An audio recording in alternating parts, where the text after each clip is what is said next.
হরে কৃষ্ণ, রাধে রাধে। মৌমিতা পরিবারে তোমাদেরকে জানাই অনেক অনেক শুভেচ্ছা ও অভিনন্দন। আজকের আলোচ্য বিষয়টি হচ্ছে বৈষ্ণব সেবা দিলে কি হয়।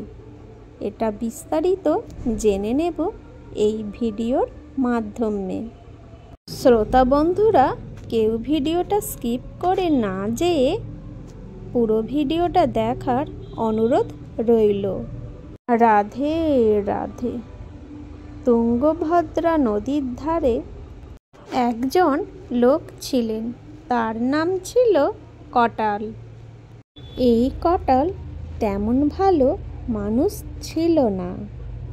দুনিয়ার এমন কোনো পাপ কাজ ছিল না যে সে করেনি, এবং অনেক পাপীও ছিল সে। লিখতে লিখতে যমরাজের খাতা আর বাকি রইল না। একদিন রাতে প্রচুর ঝড় বৃষ্টি। ওই দিন কটাল আর ঘর থেকে বের হতে পারে না, ঘরেই শুয়েছিল।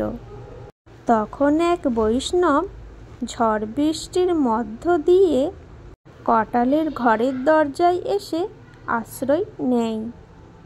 কটাল বুঝতে পেরে দেখে এক ব্যক্তি দরজায় দাঁড়িয়ে আছে।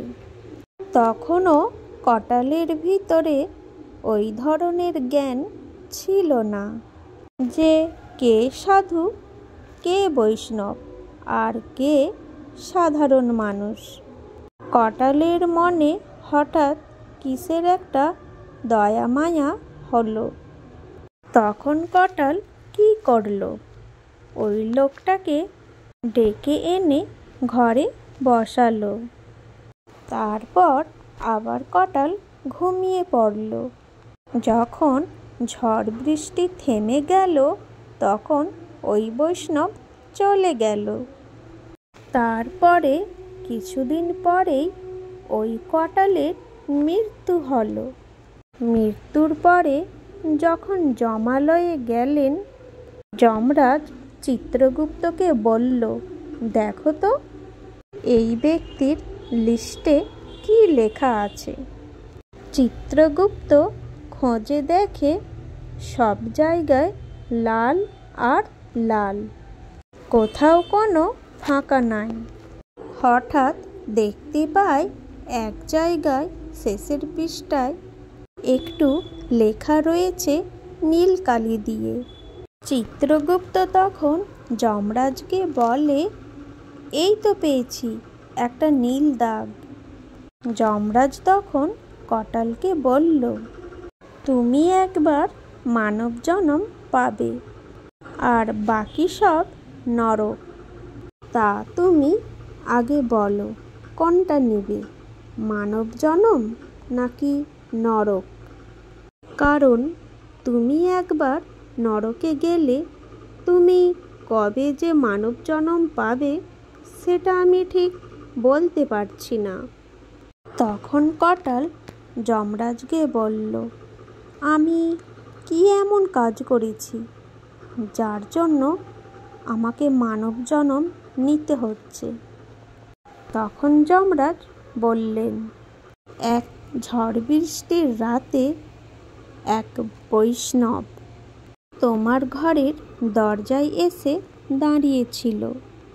তুমি তাকে ডেকে এনে ঘরের চেয়ারে বসিয়েছিলে, আর তার জন্যই তুমি মানব জন্ম পাবে। তখন কটাল বলল, আমি তো তাকে খেতে দিইনি, আর খাওয়া তো দূরের কথা, আমি তাকে একটা পাখার হাওয়া পর্যন্তও করিনি। কটাল বলল, তবে সুযোগ যখন পেয়েছি আগে মানব জন্ম নিব, কিন্তু আমার একটা আবদার আছে। যমরাজ বলল, কি? আমায় এই আশীর্বাদ করুন, আমি জন্ম নেয়ার পরে যেন আমার ভিতর আত্মজ্ঞান প্রকাশ পায়। যেন আমি বৈষ্ণব দেখে কোনো নিন্দা না করি। বৈষ্ণবদের সম্মানের সহিত যেন ভক্তি ভরে সেবা করতে পারি। যমরাজ তখন কটালকে তথাস্তু দিয়ে দিলেন। যমরাজ ছিলেন 4 জন মহাজনের মধ্যে একজন। তার কথার অনেক মূল্য আছে। আর কটাল যেহেতু বিষ্ণু ভক্ত সেবা দিতে চাইছে, এখানে কোনো রকম বাধা দিতে পারে না। রাধে রাধে। আজকের এই ভিডিওতে আমরা এটা জানতে পারলাম যে কটাল অজ্ঞানে বৈষ্ণব সেবা করেছে, তাই সেজন্য আবার মানব জন্ম পাবে। আজকের এই ভিডিওটি এই পর্যন্তই থাকলো। সকলেই ভালো থেকো এবং সুস্থ থেকো। আর প্রেম সে বলো রাধে রাধে। জয় শ্রীকৃষ্ণ, জয় গোপাল, রাধে রাধে।